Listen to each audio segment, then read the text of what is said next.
സാധ്യതകളോ അസ്തമിച്ച് പോയിടുമ്പോൾ, സോദരങ്ങളോ അകന്നങ്ങ് മാറിയിടുമ്പോൾ, സ്നേഹത്താൽ വീണ്ടെടുക്കും യേശുനാഥൻ സകലത്തിലും ജയം നൽകുമല്ലോ. സ്നേഹത്താൽ വീണ്ടെടുക്കും യേശുനാഥൻ സകലത്തിലും ജയം നൽകുമല്ലോ. ഇത്രത്തോളം ജയം തന്ന ദൈവത്തിന് സ്തോത്രം, ഇതുവരെ കരുതിയ രക്ഷകന് സ്തോത്രം. ഇനിയും കൃപ തോന്നി കരുതിടണേ, ഇനിയും നടത്തണേ തിരുഹിതം പോ.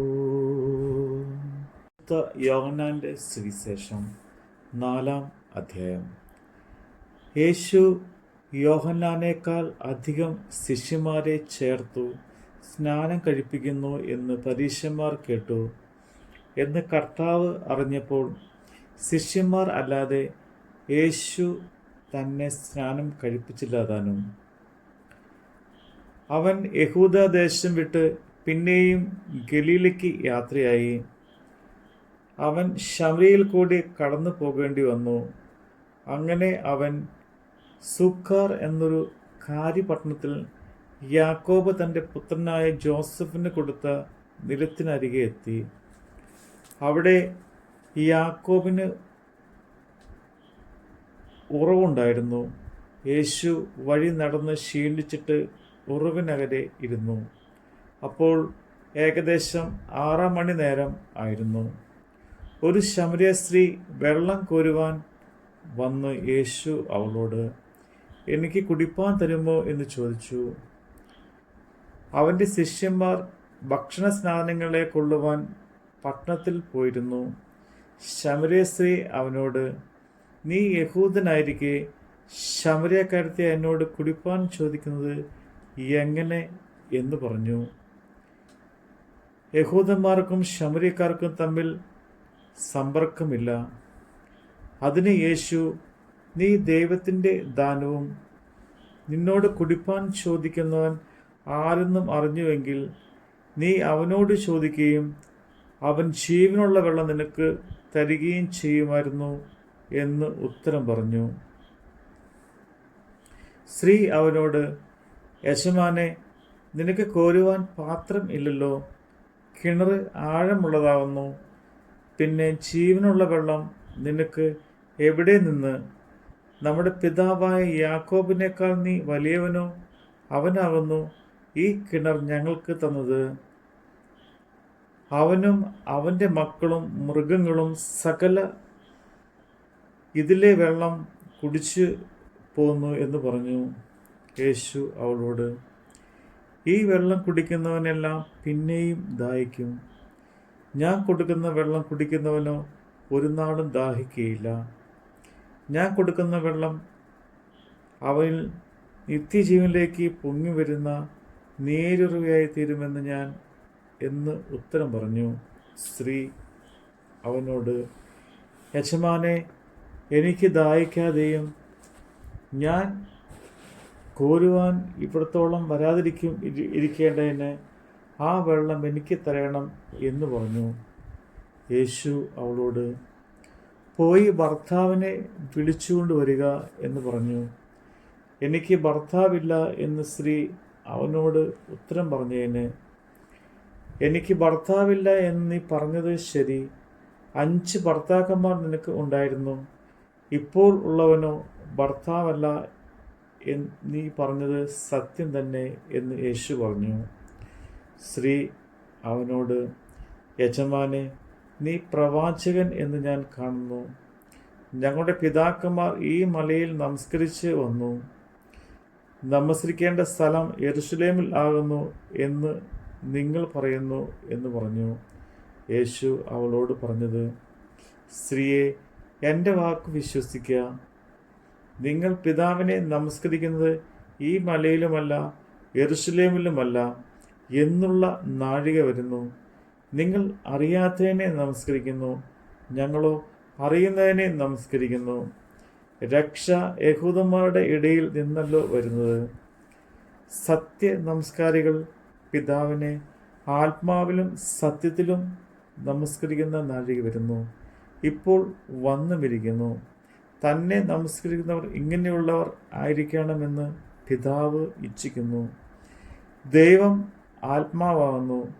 അവനെ നമസ്കരിക്കുന്നവർ ആത്മാവിലും സത്യത്തിലും നമസ്കരിക്കണം. സ്ത്രീ അവനോട്, മിശിഹ എന്ന് വെച്ചാൽ ക്രിസ്തു വരുന്നു എന്നു ഞാൻ അറിയുന്നു. അവൻ വരുമ്പോൾ സകലവും അറിയിച്ചു തരും എന്ന് പറഞ്ഞു. യേശു അവളോട്, നിന്നോട് സംസാരിക്കുന്ന ഞാൻ തന്നെയാവുന്നു മിശിഹ എന്ന് പറഞ്ഞു.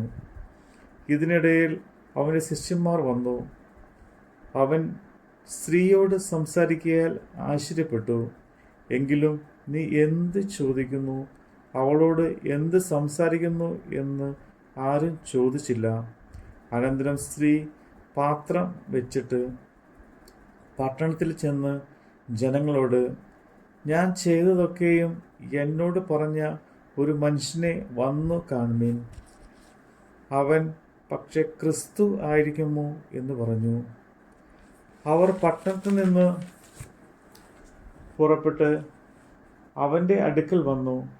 ഇതിനിടയിൽ ശിഷ്യന്മാർ അവനോട്, റബ്ബി, ഭക്ഷിച്ചാലും എന്ന് അപേക്ഷിച്ചു. അതിന് അവൻ, നിങ്ങൾ അറിയാത്ത ആഹാരം ഭക്ഷിപ്പാൻ എനിക്ക് ഉണ്ട് എന്ന് അവരോട് പറഞ്ഞു. ആകയാൽ വല്ലവനും അവന് ഭക്ഷിപ്പാൻ കൊണ്ടുവന്നുവോ എന്ന് ശിഷ്യന്മാർ തമ്മിൽ പറഞ്ഞു. യേശു അവരോട് പറഞ്ഞത്, എന്നെ അയച്ചവൻ്റെ ഇഷ്ടം ചെയ്ത് അവൻ്റെ പ്രവൃത്തി തീർക്കുന്നതിനെ തന്നെ എൻ്റെ ആഹാരം. ഇനി 4 മാസം കഴിഞ്ഞിട്ട് കൊയ്ത്തു വരുന്നു എന്ന് നിങ്ങൾ അറിയുന്നില്ലയോ? നിങ്ങൾ തലപൊക്കി നോക്കിയാൽ നിലങ്ങൾ ഇപ്പോൾ തന്നെ കൊയ്ത്തിന് വെളുത്തിരിക്കുന്നത് കാണും എന്ന് ഞാൻ നിങ്ങളോട് പറയുന്നു. വിതയ്ക്കുന്നതും കൊയ്യുന്നവനും ഒരുമിച്ച് സന്തോഷിച്ചാൻ തക്കവണ്ണം കൊയ്യുന്നവൻ കൂലി വാങ്ങി നിത്യജീവനിലേക്ക് വിളവ് കൂട്ടിവെക്കുന്നു. വിതയ്ക്കുന്നത് ഒരുത്തൻ, കൊയ്യുന്നത് മറ്റൊരുത്തൻ എന്നുള്ള പഴഞ്ചൊൽ ഇതിൽ ഒത്തിരിക്കുന്നു. നിങ്ങൾ അധ്വാനിച്ചിട്ടില്ലാത്തത് കൊയ്യുവാൻ ഞാൻ നിങ്ങളെ അയച്ചിരിക്കുന്നു. മറ്റുള്ളവർ അധ്വാനിച്ചു, അവരുടെ അധ്വാന ഫലത്തിന് നിങ്ങൾ പ്രവേശിച്ചിരിക്കുന്നു.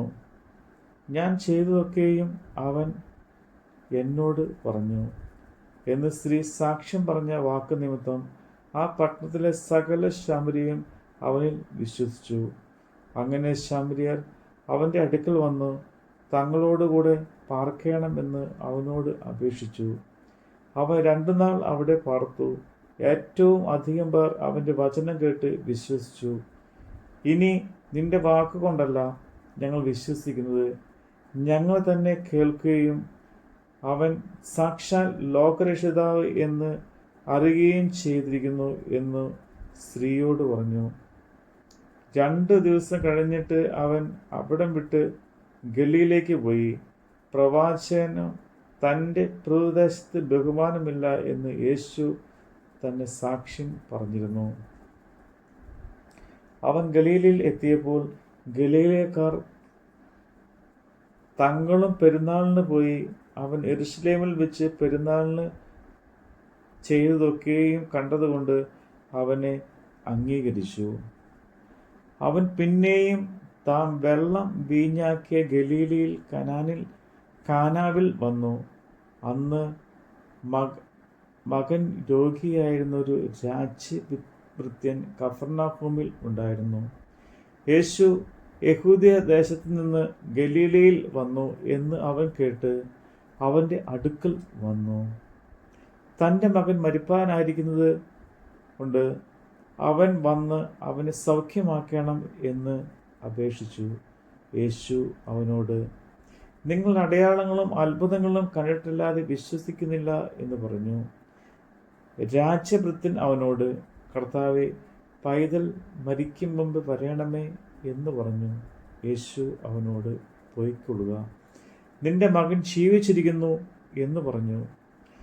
യേശു പറഞ്ഞ വാക്ക് വിശ്വസിച്ച് ആ മനുഷ്യൻ പോയി. അവൻ പോകയിൽ അവൻ്റെ ദാസന്മാർ അവനെ എതിരേറ്റു, മകൻ ജീവിച്ചിരിക്കുന്നു എന്ന് പറഞ്ഞു. അവന് ഭേദം വന്ന നാഴിക അവരോട് ചോദിച്ചതിന് അവർ അവനോട്, ഇന്നലെ 7 മണിക്ക് പനി വിട്ടുമാറി എന്ന് പറഞ്ഞു. ആകയാൽ നിന്റെ മകൻ ജീവിച്ചിരിക്കുന്നു എന്ന് യേശു പറഞ്ഞ നാഴികയിൽ തന്നെ എന്ന് അപ്പൻ ഗ്രഹിച്ചു. താനും കുടുംബമൊക്കെയും വിശ്വസിച്ചു. യേശു യഹൂദയിൽ നിന്ന് ഗലീലയിൽ വന്നപ്പോൾ ഇത് 2ാമത്തെ അടയാളമായിട്ട് ചെയ്തു. നമ്മുടെ കർത്താവിൻ്റെ വചനമാണ് നമ്മൾ കേട്ടത്. ത്തില്ലെന്ന് ശത്രുഗണം വാദിക്കുമ്പോ, തകർക്കുമെന്ന് ഭീതിയും മുഴക്കിടുമ്പോ, പ്രവൃത്തിയിൽ വലിയവൻ യേശുനാഥൻ, കൃപ നൽകും ജയഘോഷമുയർത്തിയിടുവാ. പ്രവൃത്തിയിൽ വലിയവൻ യേശുനാഥൻ, കൃപ നൽകും ജയഘോഷമുയർത്തിയിടുവാ. ഇത്രത്തോളം ജയം തന്ന ദൈവത്തിനു സ്തോത്രം, ഇതുവരെ കരുതിയ രക്ഷകന് സ്തോത്രം. ഇനിയും കൃപ തോന്നി കരുതിടണേ, ഇനിയും നടത്തണേ തിരുഹിതം പോ.